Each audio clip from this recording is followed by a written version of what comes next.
Muy buenos días, amados hermanos. Que la gracia de nuestro Señor Jesucristo esté con cada uno de nosotros en este día que Él quiso que nos reuniéramos en este domingo 27 de agosto del año 2023 con el único propósito de que Él sea exaltado, que el nombre de nuestro Señor Jesucristo sea glorificado en esta mañana. Vamos a disponernos para recibir esta mañana, porque si decidimos venir este domingo a nuestra casa de fe, es porque queremos recibir algo de el Señor. Quizá yo no tengo nada que darle a ustedes, pero el Señor tiene muchas cosas que darle a cada uno de ustedes. Escojan todo lo bueno que voy a decir, ¿verdad? Y si digo algo malo, traten de desecharlo. Pero le aseguro que todo lo que he preparado es de edificación para el pueblo de Dios. Hace días que no subí aquí en el púlpito para predicar. Recuerdo que el último día que lo hice fue el día 2 de julio. Y quiero comenzar con este testimonio, hermanos. El día 2 de julio fue el último día que papá estuvo sentado en una silla aquí en nuestra casa de fe. O sea, quiero darle testimonio porque no sé si ustedes recuerdan. O sea, yo estaba un poco como compungido en el púlpito, ¿verdad? O sea, me sentía profundamente triste. Y lo entendí después. Alguna vez uno no entiende lo que hace el Espíritu Santo. O sea, el Espíritu Santo de Dios le habla a uno, ¿verdad? Pero muchas veces nosotros no entendemos qué es lo que nos está diciendo, ¿verdad? Él simplemente me estaba hablando. Me estaba diciendo: tu padre es el último día que va a estar en esa silla. Ayer se cumplieron el 30 días de la partida de nuestros padres. Y yo le manifestaba a mis hermanos que han sido 30 días difíciles, muy difíciles. O sea, las muertes repentinas son dolorosas. Yo, que siempre lo acompañaba al médico, estaba procurando su salud, ¿verdad? Sentí repentinamente su partida. Nada, doy este testimonio para que entiendan que nosotros no estamos solos acá. En nosotros habita la entidad de la divinidad, que es el Espíritu Santo de Dios. Y algunas veces nosotros no le queremos obedecer, no le queremos complacer, no le queremos aceptar que Él nos está diciendo algo. Muchas veces Él nos está librando de algunas cosas. Y muchas veces por nuestra testarudez no hacemos lo que nos están diciendo, porque tampoco lo entendemos algunas veces. Pero hay que entender esas señales, hay que entender algunas revelaciones que solamente lo puede hacer el Espíritu. Nosotros no somos simplemente personas de carne y hueso. Somos, reitero, somos seres espirituales. Fuimos seres espirituales antes de nacer y volveremos a ser solamente espíritu después de partir. Entonces, la única forma de no sentir que somos seres espirituales es estar permanentemente conectado a ese espíritu creador que nos creó, ese Dios en el quien nosotros le hemos creído. Él es la conexión perfecta para hacernos a nosotros hombres y mujeres de bien, hombres y mujeres que nos diferenciemos del mundo acelerado en el cual nosotros estamos viviendo. Ahí quiero comenzar con algo.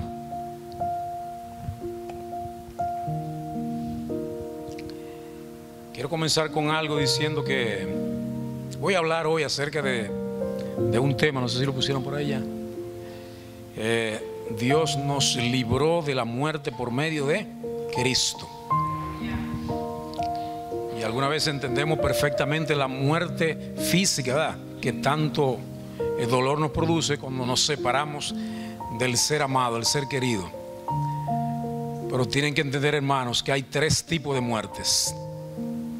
Hay una muerte física, pero antes hay una muerte espiritual de las personas.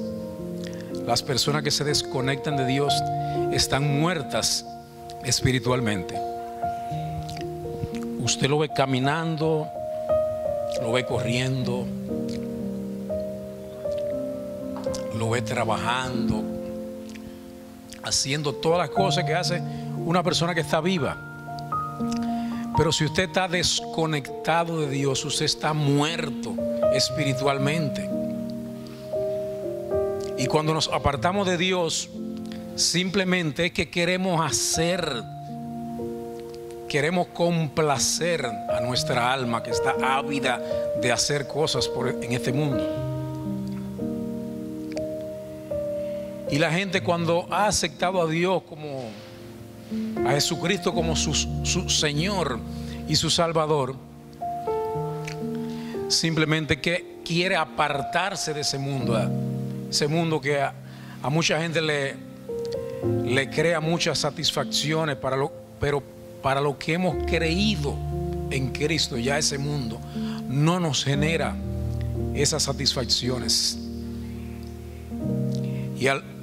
Y hay veces que nos apartamos del camino porque simplemente no queremos hacer la voluntad de Dios, no queremos cumplir la voluntad de Dios.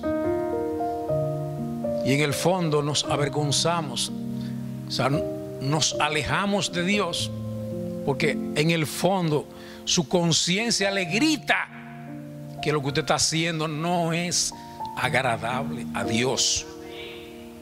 Dios no se goza con esas cosas que usted hace.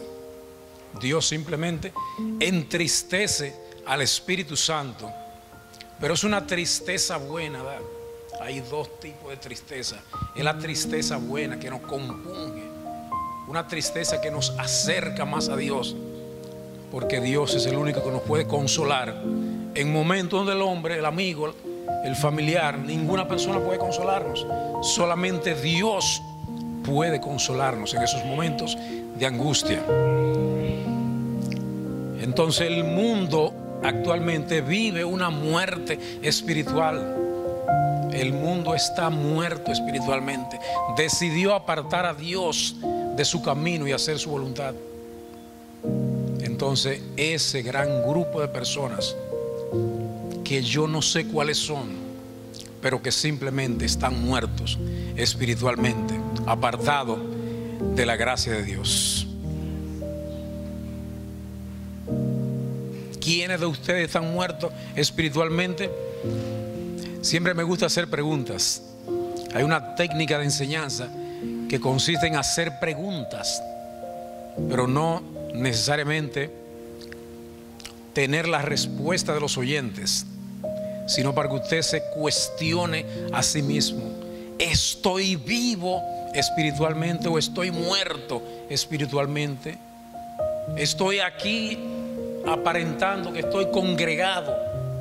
Quiero complacer a mis pastores, quiero complacer a alguno de mis hermanos y vengo a la iglesia, pero tengo una inquietud en el alma que lo que quiero que pase este culto, que termine esta reunión para irme a hacer las cosas que sí me satisfacen. La respuesta a esa pregunta es que si usted experimenta ese tipo de cosas, posiblemente usted esté muerto espiritualmente.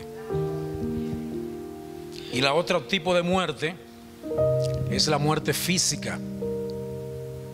Todos sabemos acerca de la muerte física. Cuando el corazón dejó de latir, que es nuestra bomba impulsora de la sangre que irriga a todo el cuerpo, y el cerebro deja de funcionar, morimos físicamente. Es el momento de morir físicamente, y eso nos duele bastante. Todos ustedes están vivos aquí, yo estoy vivo, ustedes están vivos. Gloria a Dios que estamos vivos aquí. Podemos disfrutar de este tiempo que Dios nos ha regalado. en esta tierra. Y el tercer tipo de muerte, que es la más terrible de todas, es la muerte espiritual, es la muerte eterna. Cuando estamos en Cristo, estamos evitando la terrible muerte eterna. El único que nos puede salvar de la muerte eterna es Cristo. Por eso a Él, cuando nosotros expresamos con palabras y decimos: Señor, Cristo, tú eres mi Señor, tú eres mi Salvador, es porque lo sentimos profundamente, que Él simplemente nos libró de la muerte eterna. Él ha evitado ese acontecimiento terrorífico que nosotros no tenemos la más mínima concepción de lo que significa eso, la muerte eterna, porque en Apocalipsis se describe de manera magistral esa muerte eterna, cómo será la muerte eterna y cómo nosotros nos hemos librado de la muerte eterna, cómo Él nos ha librado de la muerte eterna, porque estamos en Él. Él es el único Señor, Él es el único Salvador de esa muerte eterna. Hay hombres y mujeres que tendrán los tres tipos de muertes. Ya están muertos espiritualmente, irremisiblemente morirán físicamente. Y si usted no estuvo conectado al Espíritu Creador de Dios, después de muerte no hay solución. Por eso que decimos que antes de la muerte hay solución. O sea, no hay momento para usted arrepentirse y entregarle la vida al Señor. Puede ser en cualquier momento. Tampoco debemos prepararnos para entregarnos al Señor. No debemos prepararnos. Venga el Señor. Entonces el Señor es el que se encargará de limpiar todas esas cosas que usted reconoce que está haciendo, que no son dignas de un hombre o varón de Dios. 3 muertes, las 3 muertes. Hay otros hombres que tendrán 2 muertes, hay otros que tendrán 1 muerte, pero hay otros que no tendrán ni una sola muerte, porque están conectados espiritualmente al Espíritu Creador de Dios. Estamos vivos espiritualmente acá. Y como somos adventistas, no del séptimo día, somos adventistas, creemos que el Señor está a la puerta. El Señor vendrá pronto. El Señor vendrá pronto. Y si viene antes de nuestra partida física, entonces no moriremos. Simplemente Él tendrá esa opción de glorificarnos nuestros cuerpos, Señor, para que seamos como el Espíritu, ¿verdad? Y reinemos con Él. Entonces eso que nosotros tenemos hoy es un regalo precioso, un regalo grande. No tememos a la muerte, porque Él nos libró de la muerte eterna. Hay una primera porción escritural que quiero mencionar, y está en el libro de Tito, capítulo 1, a partir del versículo 4, por favor.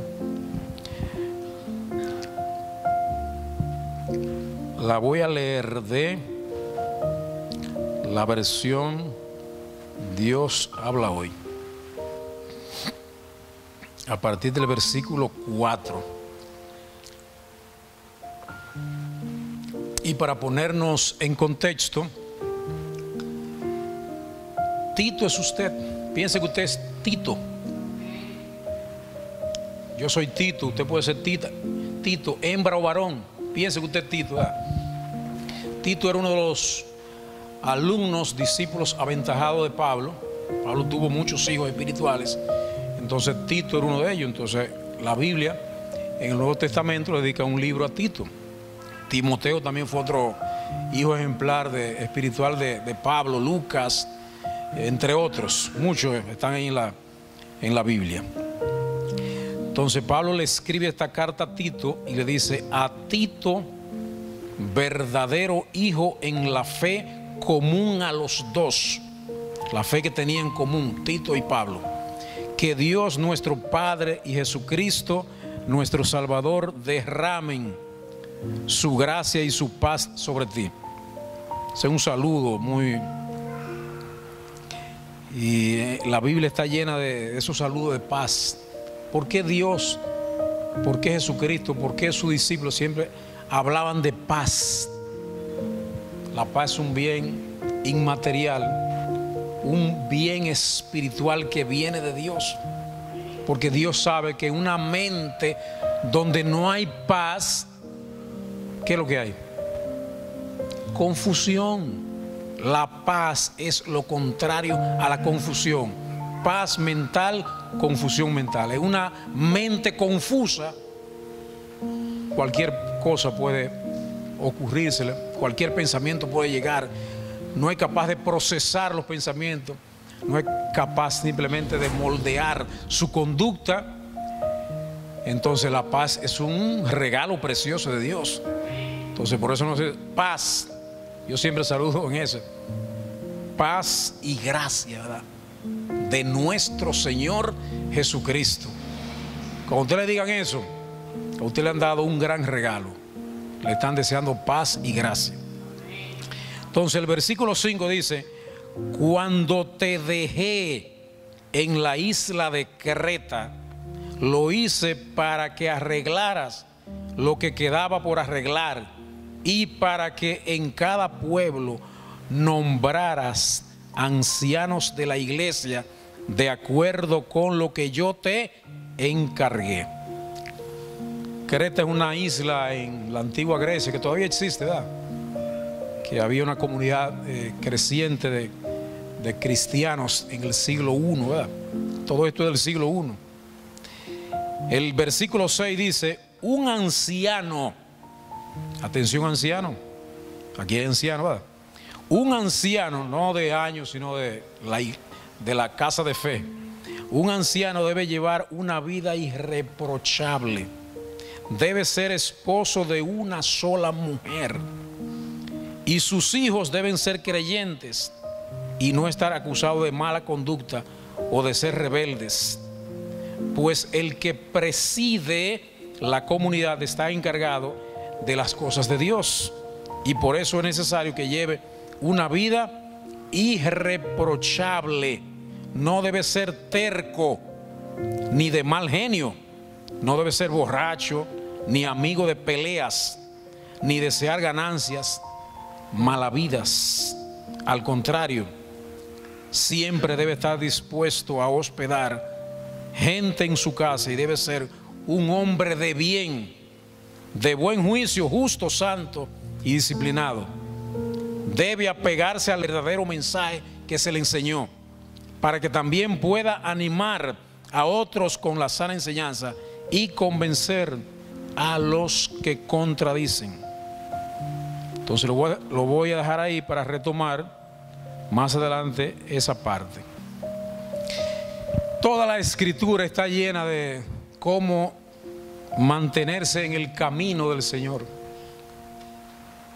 Y cuando desviamos, cómo enderezar ese camino. La Biblia está concebida, fue inspirada por Dios, por todos sus escritores, para que el hombre se mantuviera irreprochable. Que todo lo que hiciera le preguntara al Señor: Señor, ¿a ti te agrada esto que yo estoy haciendo? Y si usted quiere hacer ese ejercicio, hágalo con algunas cosas que usted tiene cierta duda. Señor, ¿tú crees que lo que yo estoy haciendo está correcto? ¿A ti te agrada eso que yo estoy haciendo? Y el Espíritu Santo de Dios te va a responder. Te va a responder en lo más recóndito de tu conciencia. Te va a responder y te va a decir sí o no. Como la Biblia está llena de enseñanzas para que el hombre sea irreprochable, pero sabemos que la gente cae, que la gente ni llega al camino. Hay algunos que ni llegan al camino, ¿verdad? Pero hay otros que están en el camino y se desvían. Entonces, hay unas fuerzas muy poderosas que nos inclinan o nos alejan del favor y la gracia de Dios. Usted sabe que el enemigo está permanentemente llamándonos a abandonar el camino de Dios. Entonces hay unas llamadas que yo denominé una llamada 3F, por la cual el hombre nada más, hombre masculino ahora nada más, no va la mujer aquí. O sea, esas 3F que yo le he llamado, que es como decir, bueno, el hombre deja el camino correcto por la fama y el poder. Fama, F. Hay mucha gente que se han apartado por el poder y la fama. O sea, los políticos son un ejemplo vivo de eso. El poder lo obnubilizó y hacen toda cosa, pero esas cosas generalmente son cosas que no son agradables a Dios. Otro ejemplo son los artistas, que la fama lo enloquece y se apartan del camino y hacen toda clase de tropelías. Esa F, cuidadito con esa F, varones de Dios. Y otra F muy peligrosa son las faldas. Dios nos hizo seres sexuales y eso es una fuerza poderosa que hace que muchas personas caigan. Muchos varones de Dios han caído por eso de la otra F, la falda. El sexo opuesto hace caer a muchos hombres. Y otro no menos importante que los dos anteriores, que también comienza con una F, y es la fortuna, el dinero. ¿Cuántas personas caen por el afán del dinero? Y algunas veces uno dice poder, pero pensamos en poder de una posición política en un país. Que hay muchas guerras por ahí, por ese poder. Usted no se imaginan las cosas que hace un candidato a algo para ganarse esa posición. Como dicen por ahí, es capaz de venderle el alma al diablo. Dame eso, te doy mi alma. Pero en cualquier trabajo hay disputa por un ascenso, un puestecito importante. Y lo he experimentado en los últimos días con una situación que me está pasando con respecto a algo que no lo voy a mencionar ahora.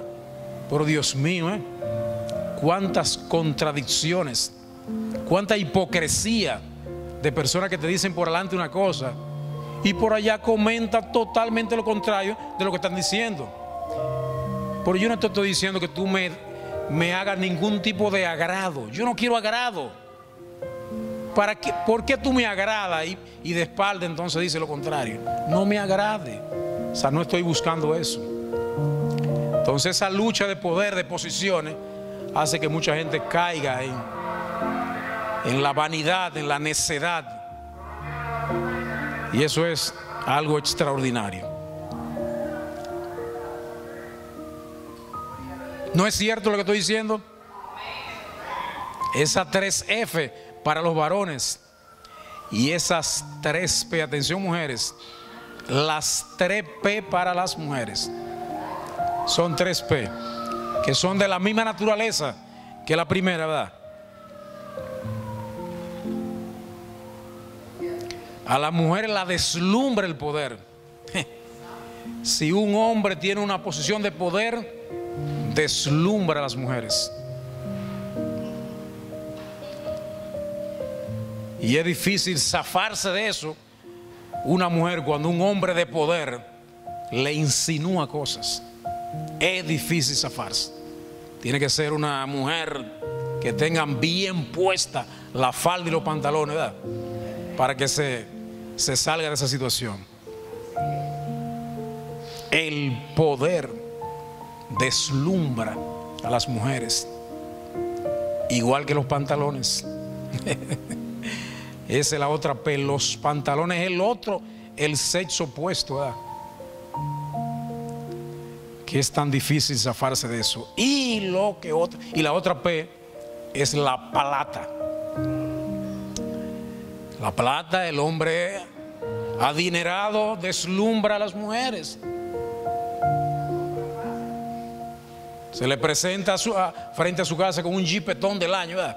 ¡Wow! ¿Y cómo tú vas a decir que no? Mírate, está montadita desde el primer día.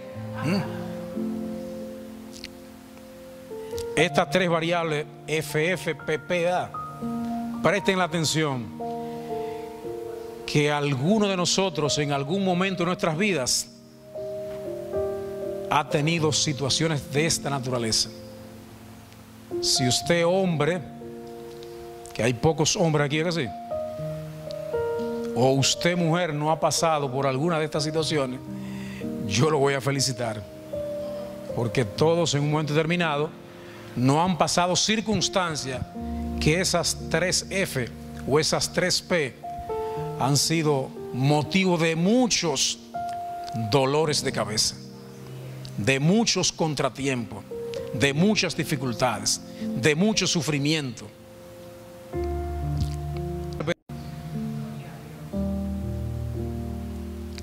Entonces, yo quiero traerle esta historia que ustedes conocen mucho, ¿verdad? Y que uno piensa que el hombre que lo tiene todo, si el hombre que lo tiene todo no es capaz de caer en esas tentaciones, ¿verdad? Porque si usted tiene poder, si usted tiene la mujer de su vida o la mujer de su vida, cuando se le permitía al hombre tener tantas mujeres como quisiera y tenía todo el dinero del mundo, ya usted estaba libre de cometer ese tipo de cosas.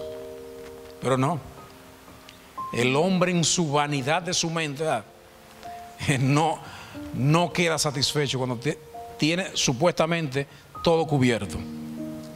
Y la Biblia, que no esconde nada de los hombres malvados en la Biblia, lo dice toda. Pero si hay un hombre que realmente es un hombre apegado a Dios y que hizo lo que Dios quería, pero si cometió algún tipo de travesura, la Biblia no le ha ocultado las travesuras de los hombres de Dios. O sea, la Biblia no le ocultó las travesuras de Abraham, ¿verdad? Te dice, ¿qué hizo Abraham? Hizo cosas inadecuadas. O sea, la Biblia no le ocultó las travesuras de David, las travesuras de Salomón, la travesura de los grandes reyes de Israel. No están ahí, solamente hay que investigarla. Entonces, quiero buscar el libro 2 de Samuel, capítulo 11. Segunda de Samuel, buscarlo por aquí.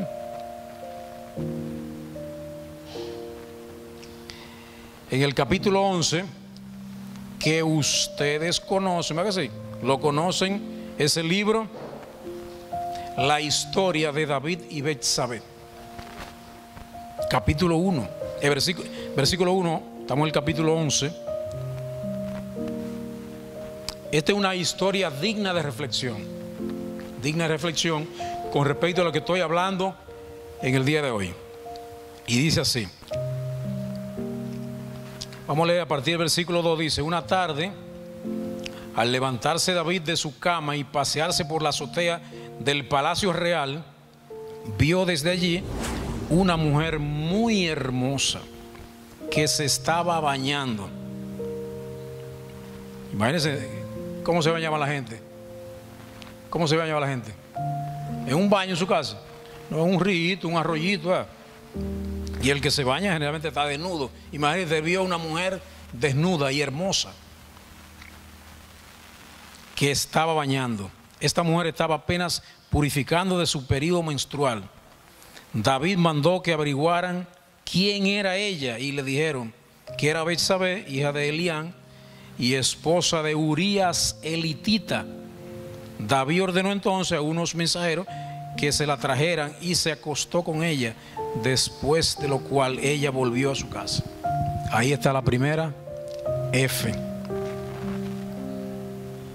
Ustedes saben, en esos tiempos a los reyes se les permitía la cantidad de mujeres que ellos quisieran, ¿verdad? El palacio estaba lleno de mujeres del rey, ¿verdad? No obstante, él quería una adicional. Y mira qué tipo de mujer. Una casada. Una que era esposa de su amigo. Una que era esposa de sus mejores militares. La mujer quedó embarazada. Lo de arriba había pasado como dicen los viejos, la regla, lista para. En el primer intento quedó embarazada. La mujer quedó embarazada y así se lo hizo saber a David. Entonces David ordenó a Joab, que era el jefe militar, que mandara a traer a Urías el hitita, y así lo hizo Joab. Y aquí comienza una serie de travesuras, una serie de pecados en cascada que fue cometiendo este varón de Dios hasta que terminemos. Y cuando Urías se presentó ante David, le preguntó cómo estaba Joab y el ejército y qué noticia había de la guerra. Después le ordenó que se fuera a su casa y se lavara los pies. En cuanto Urías salió del palacio real, el rey le envió comida especial como regalo. La conciencia lo estaba remordiendo ya. Vamos, que este hombre hay que agradarlo. Yo le hice un daño ya. Tengo que agradarlo. Pero Urías, en lugar de ir a su casa, pasó la noche a las puertas del palacio con los soldados de la guardia real. Cuando le contaron a David que Urías no había ido a su casa, David le preguntó: ¿por qué no fuiste a tu casa después del viaje que has hecho? David estaba como si estaba loco que él fuera, no de su mujer, ¿verdad? Porque ella sabía que estaba embarazada. Y si estuviera con mujer, posiblemente no iba a ser de él, sino del otro. Y Urías le respondió: tanto el arca sagrada como los soldados de Israel y de Judá tienen como techo simple enramadas. Igualmente Joab, mi jefe, y los oficiales de su majestad duermen a campo abierto, y yo habría de entrar a mi casa para comer y beber y acostarme con mi mujer. Sería como una afrenta. Por vida de su majestad, que yo no haré tal cosa. Estoy aquí cumpliendo con mi función, no puedo ir a mi casa, estoy aquí en una misión especial. Pero David le ordenó: quédate hoy todavía, y mañana dejaré que te vaya. Y así Urías se quedó en Jerusalén hasta el día siguiente. David lo invitó a comer y beber con él y lo emborrachó. Ya por la noche Urías salió y se fue a dormir con los soldados de la guardia real, pero no fue a la casa. A la mañana siguiente David escribió una carta a Joab y la envió por medio de Urías. En la carta decía: pongan a Urías en las primeras líneas donde sea más dura la batalla, y luego déjenlo solo para que caiga herido y muera. Qué amiguito, ¿eh? Así pues, cuando Joab, el jefe del ejército, rodeó la ciudad para atacarla, puso a Urías en el lugar donde él sabía que estaban los soldados más valientes. Y en un momento en que los que defendían la ciudad salieron para luchar contra Joab, cayeron en combate algunos de los oficiales de David, entre los cuales se encontraba Urías. Joab envió a David un informe detallado de la batalla. Quiero saltar un poquito para ir al final. El mensajero le respondió, versículo 23: los soldados que salieron a luchar contra nosotros a campo abierto nos llevaban ventaja, pero los hicimos retroceder hasta la entrada de la ciudad. Fue entonces cuando los arqueros dispararon su flecha desde la muralla donde las tropas de su majestad, y murieron algunos de los oficiales, entre ellos Urías el hitita. Y en el último versículo, en el penúltimo, cuando la mujer de Urías supo que su marido había muerto, guardó luto por él. Pero después que pasó el luto, David mandó que la trajeran y la recibió en su palacio. La hizo su mujer y ella le dio a un hijo. Pero el Señor no le agradó lo que David había hecho. La historia es terrible, ¿verdad? Cómo un hombre de Dios como David puede apartarse del designio de Dios y cometer todas esas, como le dije anteriormente, toda esa cascada de pecado, pensamiento, ¿verdad? Por eso yo pienso, le he dicho siempre, el pensamiento, ¿verdad? Vio una mujer, pensó mal. Los ojos son traicioneros, atrevidos, ¿verdad? ¿Por qué miraste para allá, verdad? O si miraste, ¿por qué no apartaste la mirada? Comenzó el pecado en el pensamiento, ¿verdad?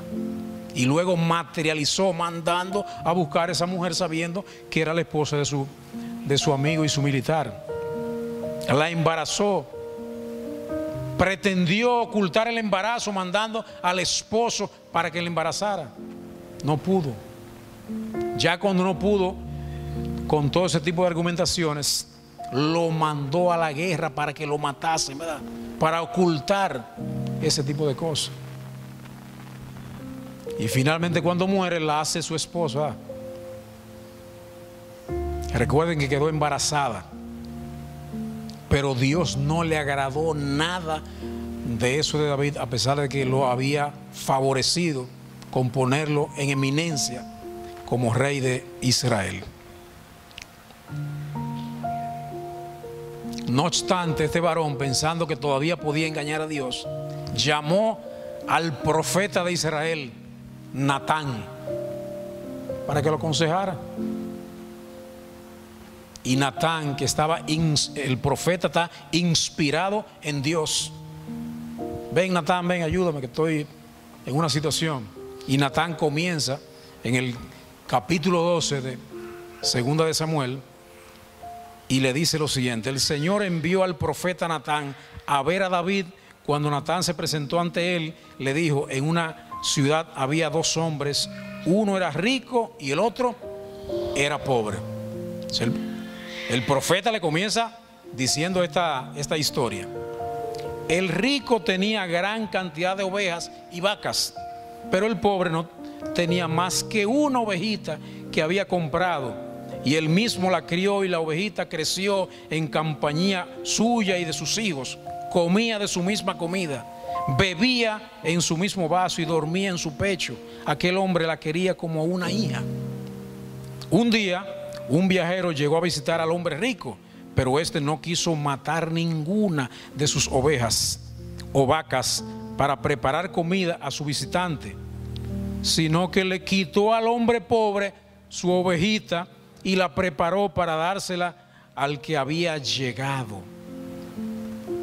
¿Sabe lo que es eso?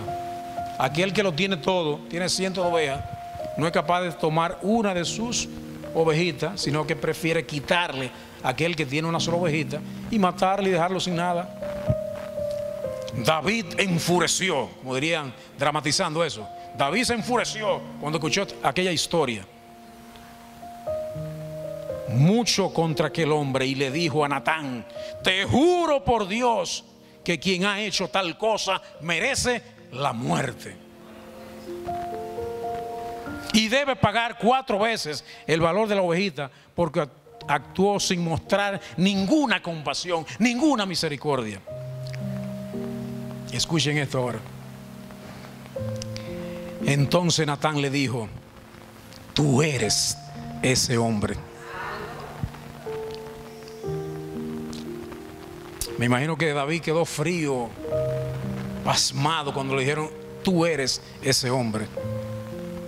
Porque muchas veces nosotros somos muy buenos para criticar las acciones de los demás, y algunas veces hacemos exactamente lo mismo que estamos criticando, y muchas veces peor de lo que el otro yo le estoy criticando. Tú eres ese hombre. Y esto es lo que ha declarado el Señor, el Dios de Israel: yo te escogí como rey de Israel y te libré del poder de Saúl. Te di el palacio y las mujeres de tu Señor, y aún el reino de Israel y Judá. Por si esto fuera poco, te habría añadido muchas cosas más. Tenía las 3 F. Tenía fortuna, tenía mujeres y tenía mucho dinero, tenía fama. David lo tenía todo, y a pesar de eso violentó la voluntad de Dios. Y el poeta y el profeta Natán le sigue diciendo: porque despreciaste mi palabra e hiciste lo que no me agrada, has asesinado a Urías el hitita. Eso solamente lo sabía él, pero el profeta lo conocía. Dios se lo había revelado. Has asesinado a Urías el hitita, usando los amonitas para matarlo, y te has apoderado de su mujer. Puesto que me has menospreciado al apoderarte de la esposa de Urías el hitita para hacerla tu mujer, jamás se apartará de tu casa la violencia. Señores, ese versículo me impactó, porque después de esa profecía no hubo paz en la casa de David. Hermano mató hermana, hermano violó hermana, todo luchando para ser el sucesor de David. Hay una guerra permanente después de esa declaración. Y para no seguirle, decirle que ese hijo que embarazó David a Betsabé, ese hijo murió muy pequeño, ¿verdad? O sea, Dios determinó que ese hijo no iba a nacer, porque ese hijo era producto de los más terribles pecados que se habían cometido. Ustedes saben que David y Betsabé tuvieron más hijos. Salomón, el que no lo sepa, Salomón es hijo de David y Betsabé. Ese fue el heredero de Salomón, el hombre más sabio de la Biblia, de la historia, pero que traía consigo muchas cosas del pasado. Ustedes saben todo lo que tenía Salomón y todas las diabluras que también Salomón cometió. Entonces lo que quiero decir es lo siguiente: es el único que nos salva de uno mantener una conducta irreprochable es tener en nuestras mentes a Cristo. Por eso cuando en la Biblia se declara que hay que orar sin cesar, es una especie de, hay que tener a Dios presente permanentemente. No es que estemos en un rincón orando permanentemente, no es que estemos en la iglesia permanentemente, sino que tengamos en mente a Dios en todas las cosas que nosotros emprendamos. Consultemos a Dios en cada decisión que nosotros vayamos a tomar y obedezcámosles a Dios. No vamos a consultar y ya mi decisión la tengo tomada. Como un familiar que me dijo una vez: quiero reunirme contigo, quiero consultarte algo que voy a emprender a través de otro familiar. Pero él lo que quería que yo le corroborase eso que él ya había tomado.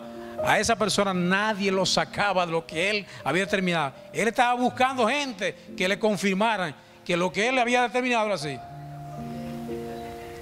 Y uno muchas veces, por no desagradar a las personas, pero sí a la persona que me dijo: recíbelo, escúchalo, ¿verdad? Yo le dije: yo lo escuché, pero ella tiene su decisión. Yo no tenía nada que decir a ella. Porque cuando la gente toma una decisión, ella la toma, ¿verdad? Pero muchas veces esa decisión no está alineado al propósito de Dios. Y alguna vez usted es simple de consultar. Consulte usted mismo en su interior y el Espíritu Santo le va a decir: eso está bien. Pregúntele: ¿está bien eso? Eso es verdadero lo que tú estás haciendo. Eso es de bien. Eso es verdadero. Eso es justicia de Dios lo que tú estás haciendo. Entonces, si tú haces esas tres preguntas, muchas veces va a salir de cierta confusión que nos metemos muchas veces por querer emprender está muy de moda en estos tiempos, los emprendedores, ¿verdad? Yo emprendí ese camino, ¿verdad? Pues es un camino que tú emprendiste, un camino que tú no consultaste a nadie para hacerlo. Y al final, cuando viene el fracaso, entonces tú quieres el socorro, tú quieres la ayuda. Y muchas veces la ayuda llega, ¿verdad? Pero tú fuiste el protagonista de ese final desastroso que tú tienes en estos momentos. Cuando los padres le dicen a la hija,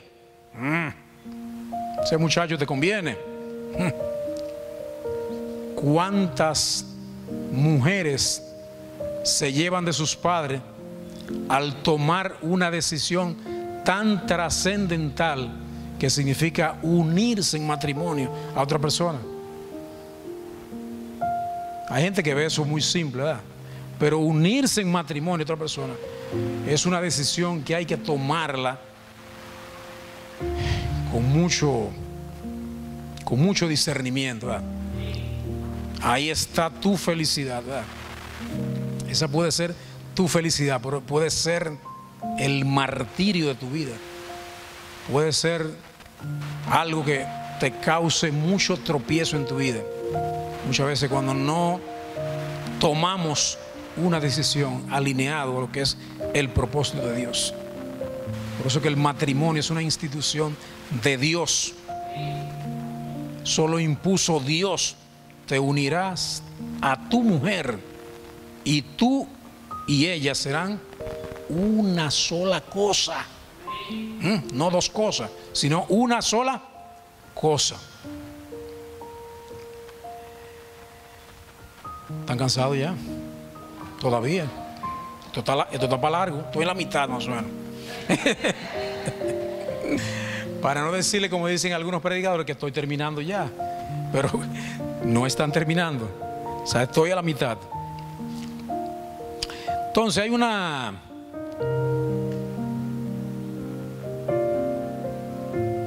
palabra que está en la Biblia que se llama redarguir. ¿La han leído? Que sea en el libro de Timoteo, redarguir. Yo que soy un aficionado de la lógica, del pensamiento coherente, algunas cosas me dicen, eso no está lógico, eso no está coherente, eso no está alineado. Entonces, en el mundo de las matemáticas, yo soy profesor de matemáticas, se argumenta mucho.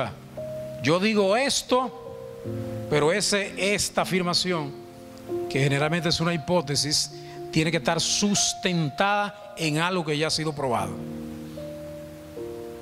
Los ángulos opuestos por el vértice deben ser iguales. ¿Por qué? Esa es la hipótesis. Entonces tengo que argumentar a favor de que eso es verdadero. Y una serie de hipótesis con sus respectivas afirmaciones verdaderas hacen que finalmente lo que tú te propusiste al principio entonces llegue a la famosa LQQD, lo cual queda demostrado, porque todas estas afirmaciones con estos argumentos demuestran que finalmente lo que yo he pensado en el inicio es totalmente verdadero. Entonces la palabra redarguir es, le voy a decir textualmente la definición. Redarguir en definitiva implica contraargumentar, haciendo que un argumento se vuelva en contra de la persona que lo presentó. ¿Qué significa eso? Que si tú tienes un argumento, entonces yo aplico el contraargumento, entonces con lo mismo que tú dijiste, entonces yo demuestro que tú estás equivocado. Entonces la palabra redarguir en el contexto bíblico lo que significa es que ahí en la Sagrada Escritura están todos los argumentos y contraargumentos para derrumbar a todo aquello que dicen cosas en contra de lo que nosotros creemos. Y algunas veces frente a discusiones, frente a conversaciones, yo soy uno de ellos que me quedo callado, ¿verdad? Porque contra el necio, no sé, contra un necio no discuta contra un necio. no se meta a la posilga del puerco aquel, porque simplemente hay gente que tiene una fortaleza en su mente que ya, déjalo tranquilo. Pero en otro escenario, si la circunstancia se lo permite, usted simplemente expone su punto de vista apegado a las Escrituras. Y hay mentes que reflexionan acerca de eso y simplemente pueden volver atrás. Entonces ahí está la palabra. La palabra es nuestra espada. La palabra es la que nosotros tenemos para pelear, ¿verdad? La palabra, no el pleito del argumento baladíe, que son sus argumentos, no los argumentos de la Sagrada Escritura. Por eso que muchas veces, en ciertos escenarios, nosotros quedamos mal parados, ¿verdad? Porque la espada no la supimos desenvainar, no abrimos la porción escritural adecuada para ponerla como contraargumento de aquel que simplemente quiere derribar la verdad de Dios. Porque de eso se trata, de que quiere derribar la verdad de Dios. La verdad de Dios está ahí.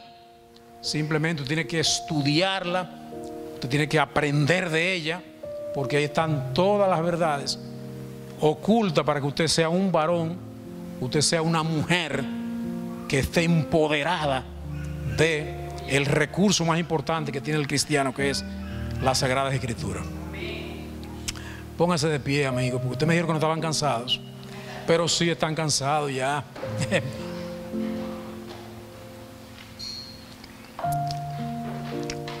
No es que he terminado, ¿verdad? Sino que inteligentemente veo sus rostros y percibo que ya ustedes han recibido bastante. ¿Recibieron algo?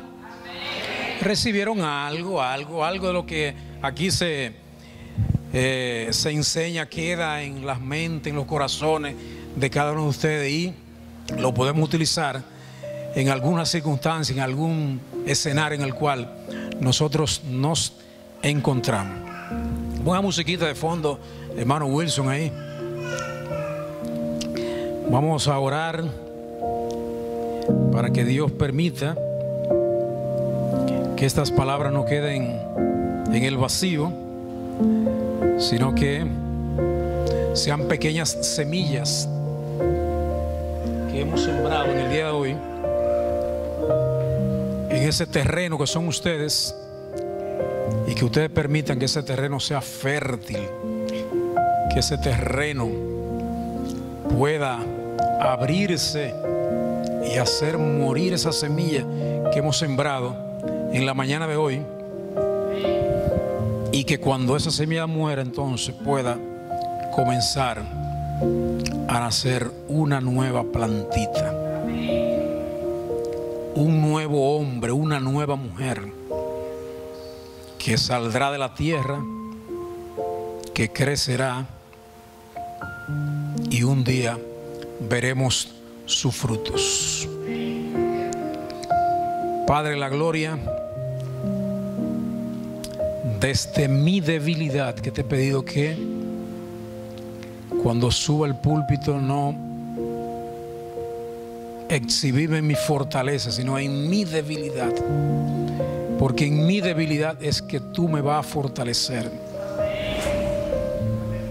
Y les exhorto que clamen a Dios desde su debilidad,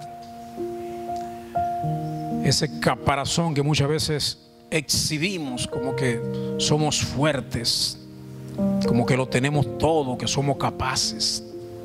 No, no somos capaces, no somos fuertes.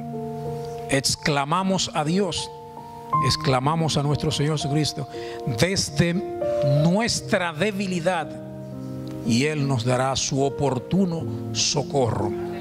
Ese socorro que viene en el tiempo perfecto de Él, no en el tiempo nuestro. Danos, Señor nuestro, ese socorro que te gritamos muchas veces desde lo más profundo de nuestro ser. Gracias, Señor, por esta mañana. Gracias, Señor, por todo lo que tú nos regalas. Este primer regalo, tu palabra preciosa, este mensaje de fe y aliento que tú nos haces y que hace que nosotros nos mantengamos firmes en la esperanza de Cristo, nuestro Señor, nuestro Salvador. Te adoramos, Señor, te bendecimos, exaltamos tu nombre, Señor. No nos vamos a cansar de repetir que tú eres nuestro Señor, que tú eres nuestro Salvador. ¿Qué haremos fuera de ti, Señor? ¿Qué haremos? ¿Qué hacemos fuera de ti? El mundo nos deslumbra con tantos atractivos, pero nada, son pura fantasía, pura vanidad, que cuando no lo tenemos pensamos que es algo del otro mundo, que es algo extraordinario, pero cuando ya lo poseemos, pura vanidad, es todo pura vanidad. Te adoramos, Señor, te bendecimos, glorificamos tu santo nombre, Señor. Escucha las peticiones de nuestros hermanos que están aquí, Señor. Mira lo que han dedicado a esta palabra, Señor. Que no vuelvan, que no regresen a su casa como llegaron esta mañana, Señor, sino que salgan de acá fortalecidos, que salgan de aquí llenos del Espíritu Santo de Dios, llenos de una esperanza viva, Señor, fortalecidas su fe en ti, Señor. Gracias, Señor. Te pedimos por lo que están en eminencia, Señor, iniciando con nuestros pastores, Señor. Ellos que están en eminencia, Señor, sigue fortaleciéndolos, Señor, para que sean nuestros padres espirituales idóneos, Señor, para que sigamos creciendo acá en nuestra casa de fe. Gloria a ti, Señor. Te adoramos, te bendecimos, Señor.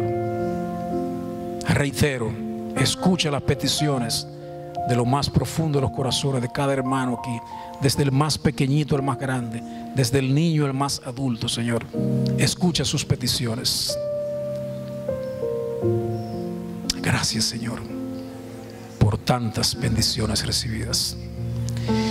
Denle un abrazo al Rey de Reyes y Señor de Señores, nuestro Señor Jesucristo. Pasen buen día. Dios les bendiga a todos. Yo sabía